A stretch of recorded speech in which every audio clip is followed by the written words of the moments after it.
From the time that they pronounced me dead was a good 45 minutes. They cut my clothes and then they paddled my heart, 'cause my heart had stopped. And I could see people screaming and crying, but I didn't realise that was actually my physical body because I was somewhere else. The only thing that I could feel, if you could imagine, absolute love and peace. There wasn't anything else to be felt. I was greeted by people I'd known in the past. I'm back home again. Incredibly safe and felt at home. Welcome to Round Trip Death, everybody. And we are going down to southern Utah today to meet with Landon Dennis. Landon, how are you today? I'm doing good. Just got off work and got cleaned up and excited to talk with you, Eric. For our listeners, Landon is awesome, and he has come a long ways from where he was before his NDE, and we're going to be talking about all that. You're going to absolutely love it. Before we jump into it, we're going to do two things. Landon, I'm going to ask you to just tell us a little bit about you, and just take 60 seconds to do that. And then Landon has asked if he could give a brief prayer before we get into his story. So Landon, after you introduce yourself, go ahead and jump into that, and then I'll start asking questions. All right, that sounds perfect.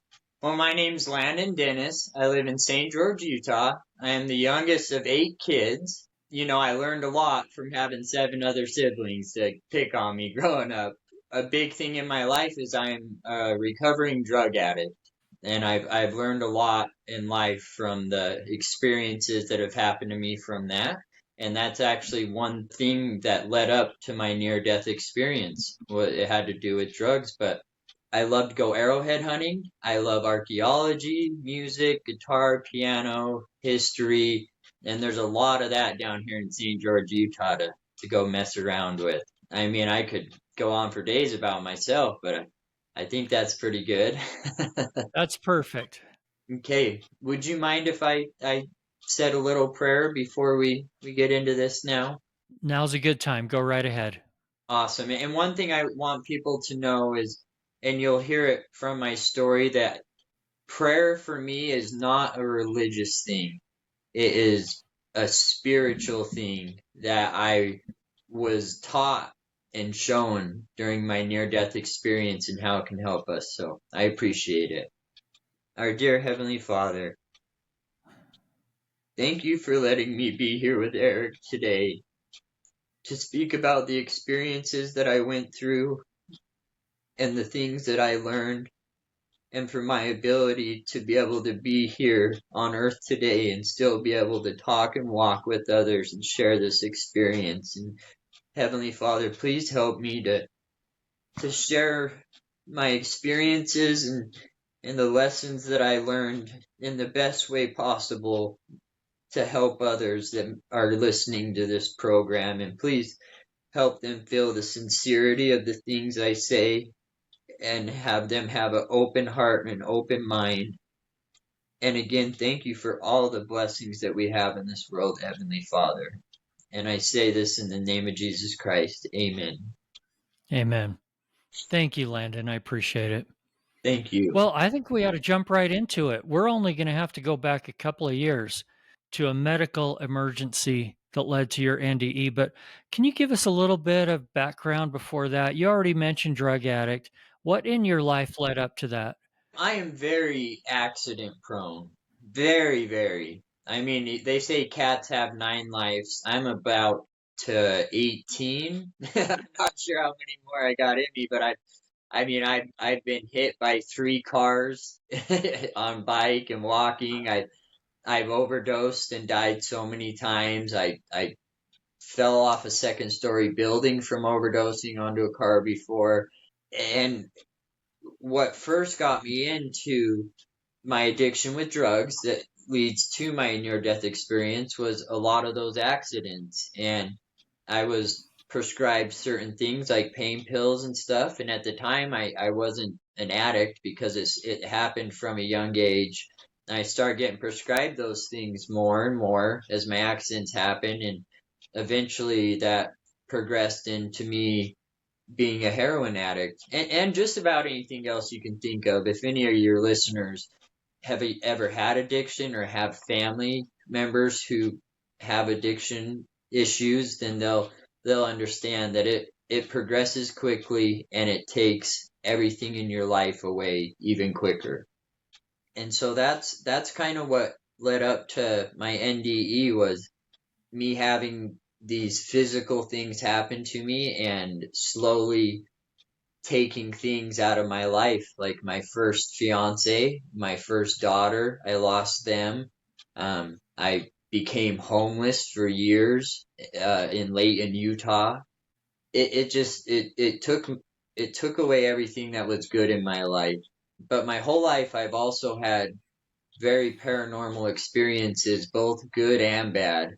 I call them shadow people. I grew up in a house that was very haunted, and that manifests itself both physically and spiritually. And so from a very young age, I was messed with a lot growing up in that house. But on the flip side, since a very young age, I've also had family members who have passed away who have visited me in dreams. One of them was my grandpa, and another was my niece who passed away in a car accident around the age of 16. And she actually came to me in a dream just before my parents got the phone call to find out that she'd gotten in a car accident and passed away. She came and spoke with me before that. So yeah, my whole life I've had very interesting things, both good and bad, and I've just been, I guess, attuned to those things. I don't know what you would call it, but they've been very scary and very awesome at the same time, depending on the situations. I've experienced a shadow being that would stand in the corner of my room from a young age, like a 7 foot tall, cloaked looking figure that would give me sleep paralysis, is what people call it. I mean, I wouldn't be able to move. And there was another thing that would mess with me, and it would give me what are called frightmares, to where I would be awake physically, running and screaming around and running, but I only remembered as me being asleep, being tormented by this. I don't know what people want to call it. I don't know what to call them, but I call them the dark side shadow people is the best explanations I have for it. And so my whole life I've experienced a lot of really cool things and a lot of really terrifying things too, just growing up my whole life. All right. Well, let's go back to 2 years ago. What happened on that particular day? Okay, so that day I was very deep into my drug addiction, and what had happened is I went to go pick up drugs just a few blocks down from my house, and I got on my little Vespa that I had just bought, the little scooter. And when I got to the house, when I did the drugs, because I was an IV user, I overdosed.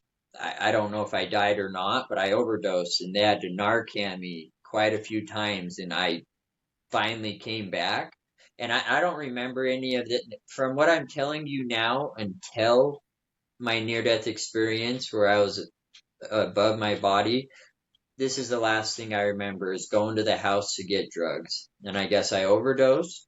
They Narcaned me. I came back, and I just went and jumped on my Vespa again and went to go take off up the road to get back home, and got hit by a car. I learned this later, in the medical reports and everything like that. And I guess after getting hit by that car, I got up and fled the scene on my Vespa again, somehow. Really messed up. And luckily I was close enough to home that I made it home. My Vespa was covered in blood and stuff, but I guess when I got home, my wife says I walked in the front door and was acting weird, and I had blood on me, and I walked into the bathroom and shut the door. And I remember how I used to do my drugs, and I would go sit up on this high countertop, almost Indian style, and look into the mirror as I did it. And what happened again is I overdosed again. And this is all in the span of about 20-ish minutes that these three things happened, that I don't remember these parts. But when I did that, I fell straight backwards off this high countertop and just cracked my head on tile after already being hit by a car and overdosing right before that. And my wife just got this really bad feeling, and she had heard a noise, but she got a bad feeling, and she came to check on me, and there was just a puddle of blood under my head. There's more to it on her side, but to make it simple is that it terrified her because she tried lifting my arm and it just fell back down. She was trying to wake me up, and I was like blue and purple. My head was cracked open, bleeding. So she called the paramedics, and they came, and I was talking with her the other night, and I guess they told her, hey, you need to leave. Like, we need to get him in the ambulance right now. And she said that when they opened my eyes, one was tiny, my pupil, and the other one was huge and dilated. And so they put me in the ambulance, and she asked to come along, and they said, no, you can't. We are trying to revive him right now. And this is about where my near-death experience kicks in, is where I come above the ambulance at this point. And so, like I said, I remember going to get the drugs, and then this is where it kicks in, where I'm above the ambulance, looking down at my body with this group of people working on me, trying to revive me. It was like I could see through the ambulance. One of the worst parts of that is that while I was up above the ambulance, looking through it and watching them work on me, I was feeling the worst anxiety, the worst loss, tragedy. Normally I get really emotional during this part, just even thinking about it. It gives me anxiety the way I felt, because I was so confused of like what's happening. Why am I looking at my body? Why are these people seeming so distressed and working on me? And I remember they were drilling something into my knee to put a needle, an IV into my knee. That's one thing I remember that verifies my near-death experience, that I was actually seeing what was going on while I was flatlined. That's when they started rushing me to the hospital, and I can't even describe the horrible feelings that I was feeling, and just the anxiety, scared, depression, loss, anything you can think of that is just makes you feel absolutely horrible is what I was experiencing there. And as it got to this point where I was so confused and terrified and wondering, like, what is this? All of a sudden just went boom, instantly to another place. It was so crazy because it went from feeling like how people describe hell. That's what I feel like. I was in some sort of realm that just pure anxiety, sadness, depression, and just boom, instantly I was in another place. There was no like tunnels or white lights or anything like that, but I was just standing in this huge grass field, and all those bad feelings were gone. I remember looking down at the grass because I was feeling so much love coming to me all of a sudden, from being above that ambulance to boom, being in a grass field and feeling so much love. And I remember when I looked down, I could tell that each blade of grass loved me. It's so hard to describe in words. I still try to think of the right words to describe it, but the grass was so green, the closest that I can come to. I mean, so vivid. And it's something that here on earth I pass by every day and it means nothing to me. But there, it was basically telling me it loved me and having me feel that. And as I looked out over the field, because I have bad eyesight, I have glasses, but wherever I was there, I remember looking out over the field towards this big hill in the distance that was just an arched hill, and I just saw all these indescribable colored lights coming up from behind that hill. And the way I describe it is if you were to shine like a bright light into a diamond, you know, those refractions of colors that come from that. It was like that. Those lights were like that. And there was many of them. And the coolest thing started happening is that I saw this red-ish color light. And like I say, when I try to say the colors, it doesn't do it any justice. But this reddish color light was my grandpa, who had passed away back in 2007. I saw him as a light behind this hill. I didn't see him, but I felt him. And he was literally like giving me like a hug, telling me that he loved me and that he was happy and he was okay. As this is happening, I started to be able to discern this like pink violet type light. It was my niece who had passed away in that car accident, and she was doing the same thing to me. It's almost like both of them both came up and gave me like this bear hug, but with emotions. It was so much better than even being able to see them in person, to be able to feel them and feel them saying they love me and that they were okay and they're happy.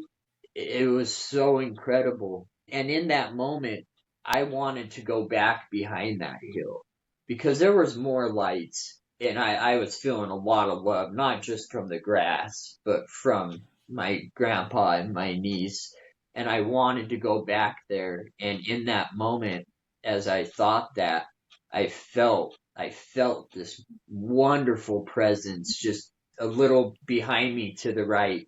And I felt that. And so I turned a little bit and there was just this beautiful young lady standing there, just smiling at me, sending me waves of comfort and love again. And one crazy thing I can tell you is I know I was related to her somehow, and I didn't ask, which I regret to this day, but I know I was related to her. She started communicating with me, but her mouth did not move. She only had this just beautiful, almost smirk smile of like understanding how much it was like she was almost like, look how cool this is that he's feeling all this love and feeling these family members who have passed on. That almost like, how cool is it to witness him get these confirmations that his family is okay and they're still doing something on whatever you want to call it, the other side. And like I said, I don't know what the different realms are that I was in, because one of them was above that ambulance, which was horrible. It's something I never want to experience again. And then the next one was this grass field. And as she's speaking with me, I feel again, I don't see first, I feel another presence. And I kind of look a little more to the right and there's a man standing there. And they both looked like they were about in their 30s.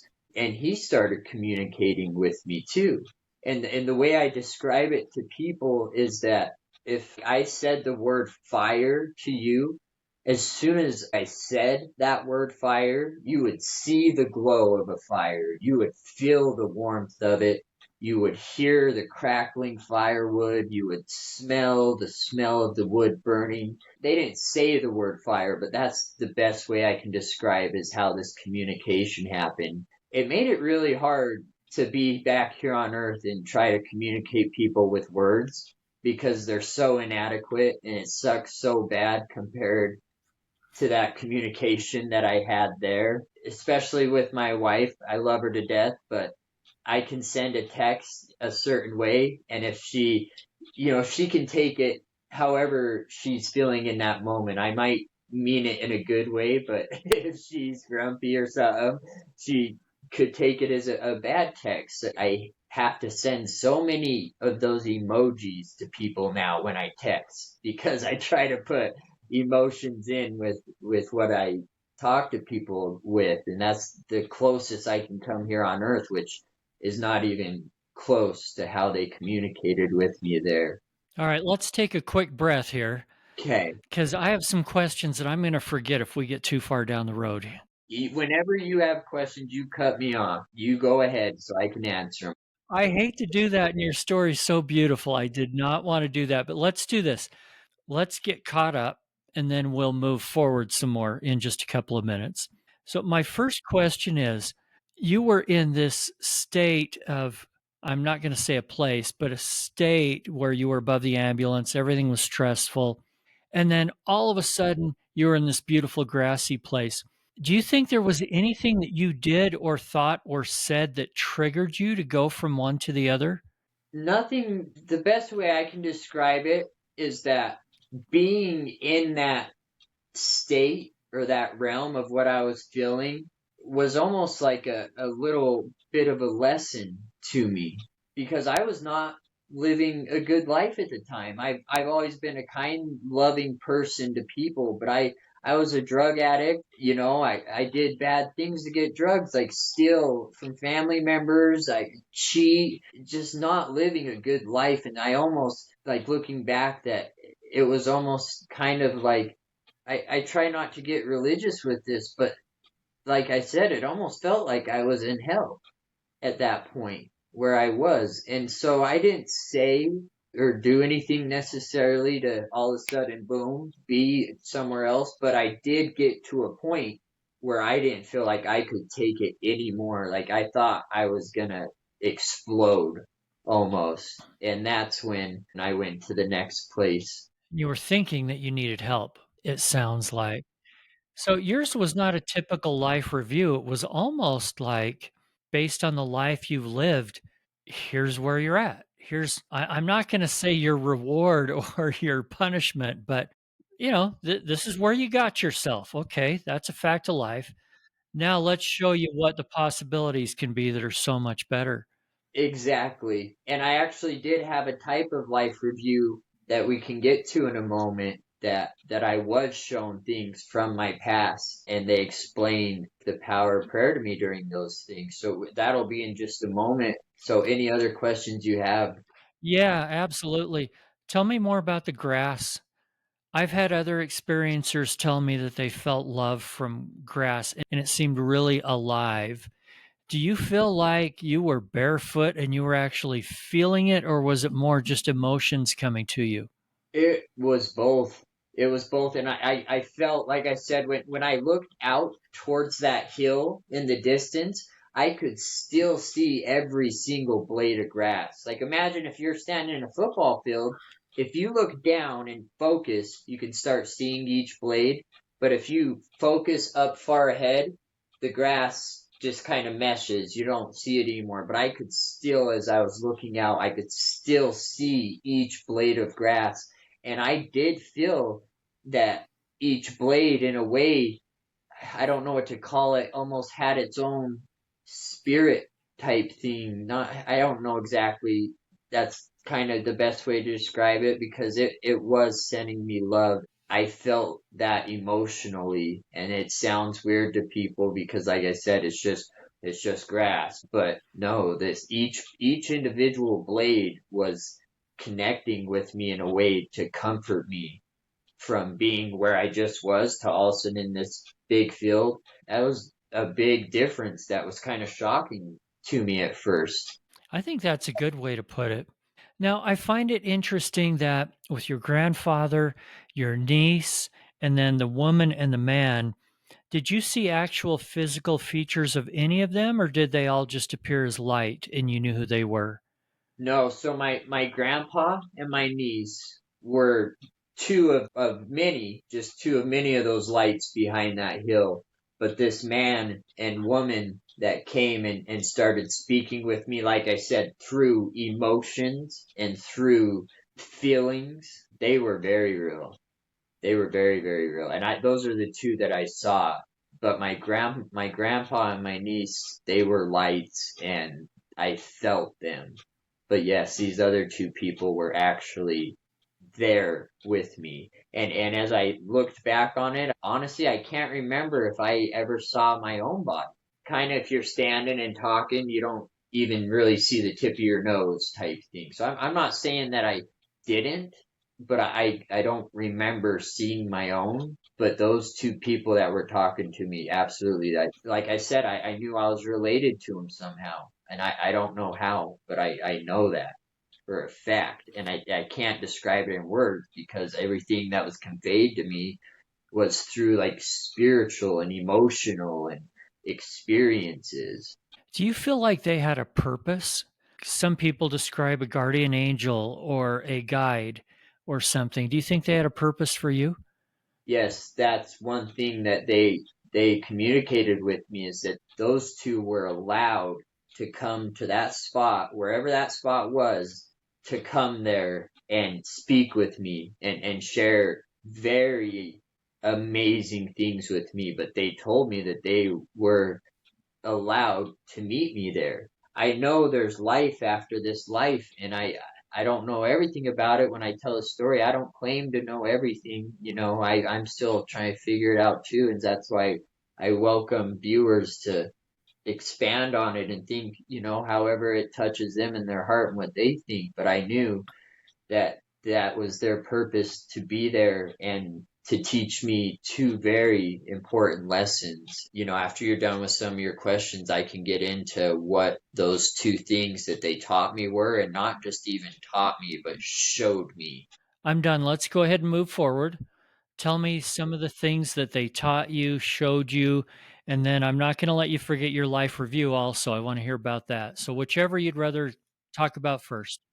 My life review right now, I'll let you guys determine if it was a life review or not, but that's where this part begins, is that they were speaking to me and telling me just how loved I was, and how I always had loved ones, like you said, like guardian angels around me, that they were always there to help, but they couldn't always help unless I asked for it, unless I, in a way, prayed for it. And like I said, when I say prayer, don't think of it religiously.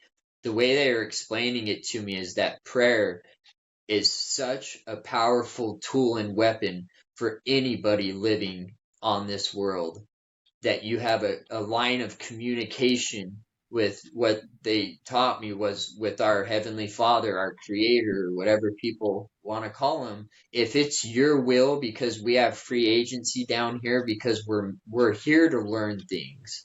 But if in certain times need help, we can pray for help.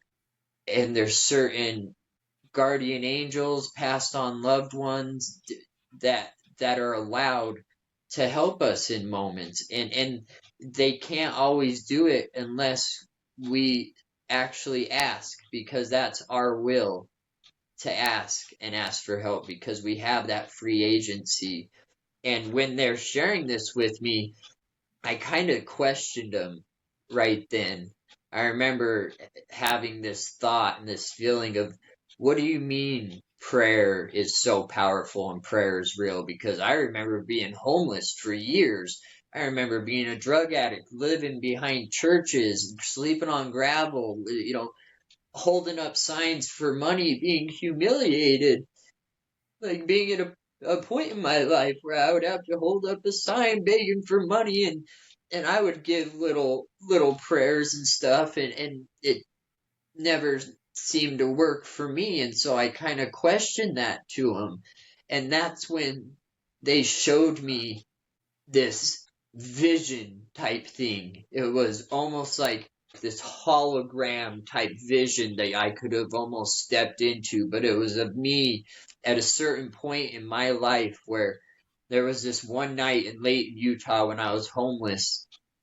On certain nights, I would go to this Little Caesars behind in the dumpsters when they would throw out stuff.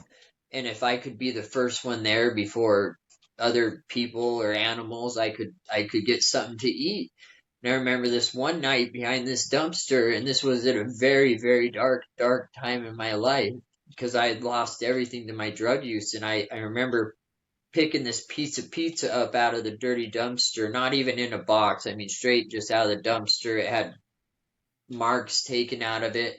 And I remember sitting there thinking, wow, Landon, if this is all you're worth in this world, and if this is the best you can do, then this is your last night on earth. You've pushed everybody away. You've lost everything. You are worthless in this world now. No one loves you. I remember thinking too, like there couldn't be a creator or God that loves someone or something like me who's just holding up signs for money, doing nothing in life but being selfish and for my drugs. And as I was holding this pizza, I started thinking of, what's the easiest way I can commit suicide tonight? What's the least painful way that I can? And I remember, and this is on earth that I'm telling you this story, I remember as I was thinking that and was committed to committing suicide, all of a sudden I felt this just hug come from behind me, and I physically felt that hug. And I remember, because when I felt it, I kind of turned. It almost like scared me in a way, thinking someone came up, and nothing was there. And I continued to feel it, and all those horrible emotions went away, and that thought of suicide went away. And they showed me this moment. And for a moment while I was up there with them, I felt how I felt in that moment again. And when they showed me this moment that I was contemplating suicide, all of a sudden I saw these lights come down to me behind that dumpster. Beautiful lights that were like behind that hill. I was taught that those lights were literally prayers that came to me in that moment. When they showed me that moment of when I felt that hug on earth, because it didn't make sense to me back then at the time, but they showed me this moment when these lights came to me. I saw these dark things just take off, and they were dark, like wispy things. They didn't have a form. It's hard to describe them, but I saw these dark things just flee from me in that moment when I was having those thoughts. And they were communicating with me like, do you not see the power of prayer? And I know that those were prayers from other people, like my parents and family members, who were terrified that they were going to get a call soon someday that I was dead or overdosed. All my loved ones and people were praying for me, and to them, they had been praying, and they didn't see anything outcome from their prayers, but they didn't stop praying for me. And that's what they're communicating to me, that look at these prayers from your family members, both here on earth and on the other side here, that are always there to protect you and help you. And this time I didn't ask for it.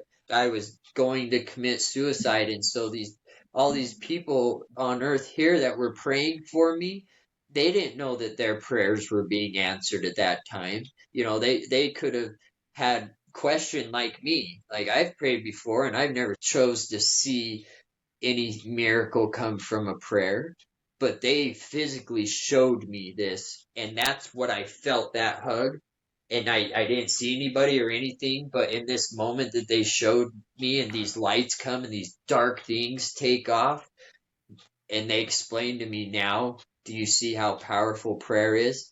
And how, if the people who were praying for me thought that their prayers weren't being heard or answered because maybe they're like, he's still a drug addict, he's still homeless, they could have easily thought that and given up on the idea that we have a loving creator who hears our prayers, and our prayers aren't always answered in a way that we think they need to be answered. But I'll tell you, if you pray with a sincere heart and open mind, they're going to be answered, and it's going to be in ways that are so much better than what you're thinking your prayer should be for someone or for yourself. Like, a lot of times I was locked up in jail, and that saved my life, because it was crazy instances that I would get locked up for. It was always drug use, but the way I would get arrested and stuff literally would save my life. And I wasn't showing those parts during this, but after seeing that one moment, it shut me up quick and let me know that prayer is so powerful and it is so real. I wish others could have seen and experienced what I did to know the power of prayer. And that's why I try to tell people never stop praying. Even if you're not seeing a specific outcome you want, it's being heard and being answered in ways that are you could never imagine, because no one else knew that those prayers saved me from committing suicide that night behind that dumpster. And so in a way, that was kind of a life review, I guess you could say, a moment. Yeah. Yeah, they were showing you things that happened and you got a whole new perspective on them. Was there anything else that the young lady and that the man communicated directly to you? Any specifics that you want to share? So the other one, there was a lot of very personal things that they communicated with me. And one big one I've only ever shared with my parents just recently, and my wife and my brother, which I won't share on this platform. It's very personal and it's amazing. But the other biggest thing that they shared with me is that, look, you just felt your family members, you know that they're still progressing and doing work wherever behind that hill was that I couldn't go behind. I don't know what that place was. Like I said, it seemed like there was three realms, one above the ambulance and then one in that field and then whatever was behind that hill. But they were communicating with me about how families can be together forever, and your lost loved ones, anybody who's lost a child, a mother, a grandfather, grandmother, sister, brother, anything, they were telling me, and I was able to feel them from behind there. So they were teaching me again that this life is not the end, but also what we do in this life matters very much. Like I said, I'm trying to put this in words the best way I can, because how they were describing it to me was just made such perfect sense through emotions. But people like to think that our creator or God is just this judging, hateful person. But no, our creator is so loving that here on earth we have free will, which is the most loving thing you could ever give someone, is free will. And it sucks that a lot of people on this earth choose to do bad things with that. But what we do here matters. And we're going to carry that with us into the next life and continue learning. They're showing me and telling me that there is life after this, and what I do matters. And that's almost why I say I feel like I needed that experience above the ambulance to feel the pain and anguish that I felt throughout my life, but all at once. And then when it almost became too much, I was up there in that grass field, and it's like they were giving me these baby step lessons, kind of one at a time, to have me be more comfortable with the lessons they were sharing. But they also shared two things with me about my future. The way they shared it with me, it wasn't like a vision this time, but they shared two things that it's not like it was set in stone, but to be aware of. One of those things happened and I did not handle it the way I should have. It caused me a lot of pain and anguish from that. And the other thing hasn't happened yet, but from that first thing, having that again, that confirmation of what they were sharing with me, it was a real experience. And that it was like these things they shared were almost like it's a fork in the road, Landon, but just know you're loved and you have help if you ask, but it's your choice to choose how you handle it. And the first one I didn't handle good, and the second one hasn't happened yet, and it's a very personal thing. And maybe someday I'll share those two things. But I will say that even though that first thing I didn't handle correct, again, it was very validating for me to know that this experience was real and what they were communicating with me was real. Well, if you want to circle back with me someday and tell me about that, what has happened since then, we can do that. It's crazy because I've only started doing these podcasts for just a little over 2 months now, and it all started just from a simple. I held this in for a long time, this experience, because I was scared of ridicule and people thinking I was crazy. And it almost happened almost 2 years ago, and I only just recently told my family, even a few months ago, the story, and no one's ever heard the full story, and I don't know if anybody ever will hear the full story, because there was things that I were very personal that I was told not to tell, and then there were those two very important things that I know is why I was able to come back to this earth, and I'm not gonna keep those messages and miracles that I was given of knowing how powerful prayer is and knowing that we will see our family members again after this life, because I questioned both of those also before this experience. I'm not scared of ridicule anymore, and I don't want fame. I don't want money. I just want to give people hope, like was given to me. When this accident happened, I mean, I can send you pictures of the brain injury, because they had to cut my skull open from here all the way back down and then up around my ear and put stents in my head to drain all the spinal cord fluid and the blood. And I mean, it's terrible. I think I had like 80 something staples all the way around my head and back up. And they thought I was gonna die. They kept telling my wife, if he lives past 24 hours, it'll be a miracle. First off, you can hold off on the pictures. I've had a couple of other people on the show recently send me the gory pictures, and I've seen enough for this month anyway. And our listeners, I've gotten a couple comments like, "Don't post any of those anymore." So I'm not going to do that. Yeah, a minute ago you mentioned that you learned a lot about free will. And do you remember, was there a point where you were given a choice? Hey, Landon, time to go back to your body or time to stay here? No, I was not told that or given that choice. And I just recently started searching into NDEs after mine happened, and I've heard people have had that. But what happened with me is when they were finishing up telling me all these incredible things and very personal things, I felt this one last huge wave from all those lights behind that hill just rush over me, as if thousands of people were giving me this bear hug type thing. But the coolest thing is that loving feeling I got from all those lights was also the feeling of, we're still here, we love you, and we'll see you again. And I remember hearing and feeling those words. Just do your best, but we love you and we will see you again. And that's when I left.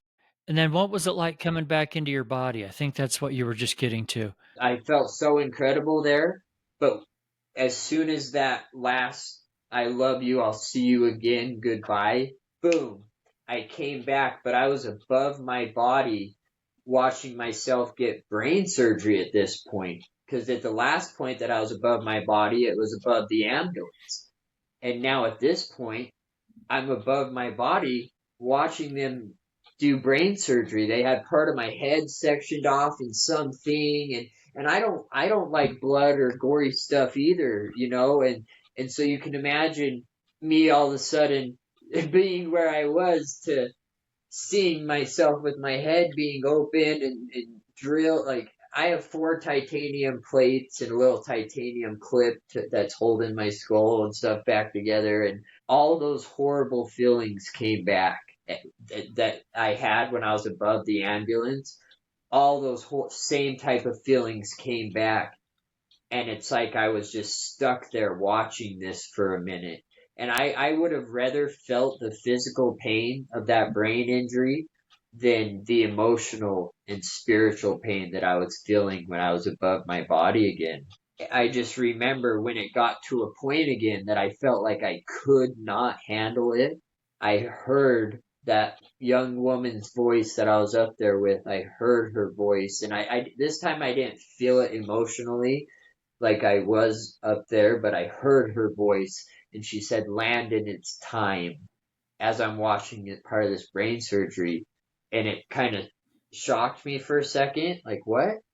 And she said it a second time, Landon, it's time. And that's when all of a sudden I just remember opening my eyes and my family was above me in a hospital room. And so I don't know how time works, wherever I was compared to down here on Earth. I don't know how time correlates exactly. It's still hard for me to try to put those puzzle pieces together of how time worked. I remember waking up with my family above me, and that's when all that horrible emotional pain and stuff was gone, that I was above my body. And when I opened my eyes, I remember seeing these dark wispy things again, just like behind that dumpster, take off out of my hospital room.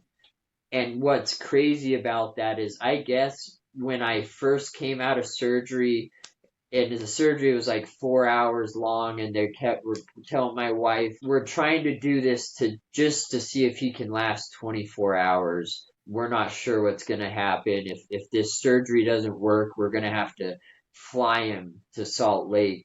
But luckily it worked, but they were still telling them it was such extensive brain damage that I got, that they didn't know if I would remember them. They didn't know if I'd be able to walk or talk again or be a vegetable, or they just knew I was alive and on a ventilator. And I guess one of the first things that I actually said, and I don't remember this part either, I think it was like 2 days after I finally got off the ventilator and kind of came to. And I guess I asked my wife, I just said, call my father.